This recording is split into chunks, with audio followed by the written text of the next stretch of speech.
2009ல release ஆன Slumdog millionaire படத்தின் background score and Jai Ho சாங்குக்காக 2 Oscar விருதுகளை வென்று இந்தியாவிற்கு பெருமை சேர்த்தார் இசையமைப்பாளர் ஏ.ஆர். ரஹ்மான்.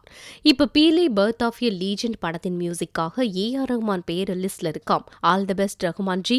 அழகிய தமிழ் மகன் பட டைரக்டர் பரதன் இப்போ மீண்டும் விஜய வைத்து பைரவா டைரக்ட் பண்ணி வராராம்.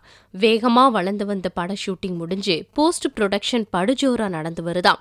இந்த நிலையில படம் ஜனவரி 12 ரிலீஸ் என்ற தகவல் இளைய தளபதி ரசிகர்களை உற்சாகப்படுத்தியுள்ளதாம். பிரம்மாண்ட டைரக்டர் ஷங்கர் இயக்கத்துல ரஜினி, எமி ஜாக்சன், அக்ஷய் குமார் என பலர் நடிக்க 400 crores உருவாகி வரும் படம் 2O. இந்த படத்தை தமிழ், தெலுங்கு, இந்தி என 3 லாங்குவேஜிலையும் வெளிவர இருக்காம். தெலுங்குல படத்தோட பிசினஸ்க்காக சிரஞ்சீவியை நடிக்க பேச்சுவார்த்தை நடந்து வருதாம். மணிரத்னம் டைரக்ஷன்ல காற்று வெளியிடை படத்துல நடித்து வரும் கார்த்தி அடுத்து சதுரங்க வேட்டை பட டைரக்டர் வினோத் டைரக்ஷன்ல நடிக்க கமிட் ஆகியிருக்காராம். இந்த படத்துல அவருக்கு பேராக நடிக்க ஆக்ட்ரஸ் ராகுல் பிரீத்தி சிங் புக் ஆகியிருக்கார். இவர் ஏற்கனவே விஷால் நடிப்பில் உருவாகும் துப்பறிவாளன் படத்தில் நடிக்க மறுத்தார் என்பது குறிப்பிடத்தக்கது. ஆக்ட்ரஸ் ஸ்ருதி ஹாசன் அப்பா உலக நாயகன் கமலஹாசனோட நடிக்க ஆசையா இருக்குன்னு ஏற்கனவே சொல்லியிருந்தாரு.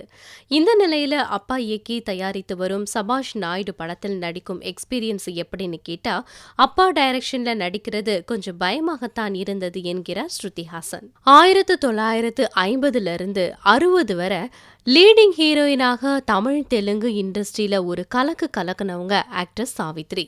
அந்த காலத்திலேயே வீட்டிலேயே நீச்சல் குளம் கட்டி ஆடம்பரமா வாழ்ந்த பின்னர் கடைசி காலத்தில் கஷ்டப்பட்டு இருந்தார். இப்படிப்பட்டவர்களின் வாழ்க்கை வரலாற்றை படமாக தமிழ் மற்றும் தெலுங்கு மொழிகளில் எடுத்திருக்காங்க. இதுல நடிக்க சமந்தாவிடம் நடத்திய பேச்சுவார்த்தை இப்போ ஓகே ஆனதால படத்துல சாவித்ரி வேடத்துல சமந்தா நடிப்பாங்கன்னு தெரிய வருது.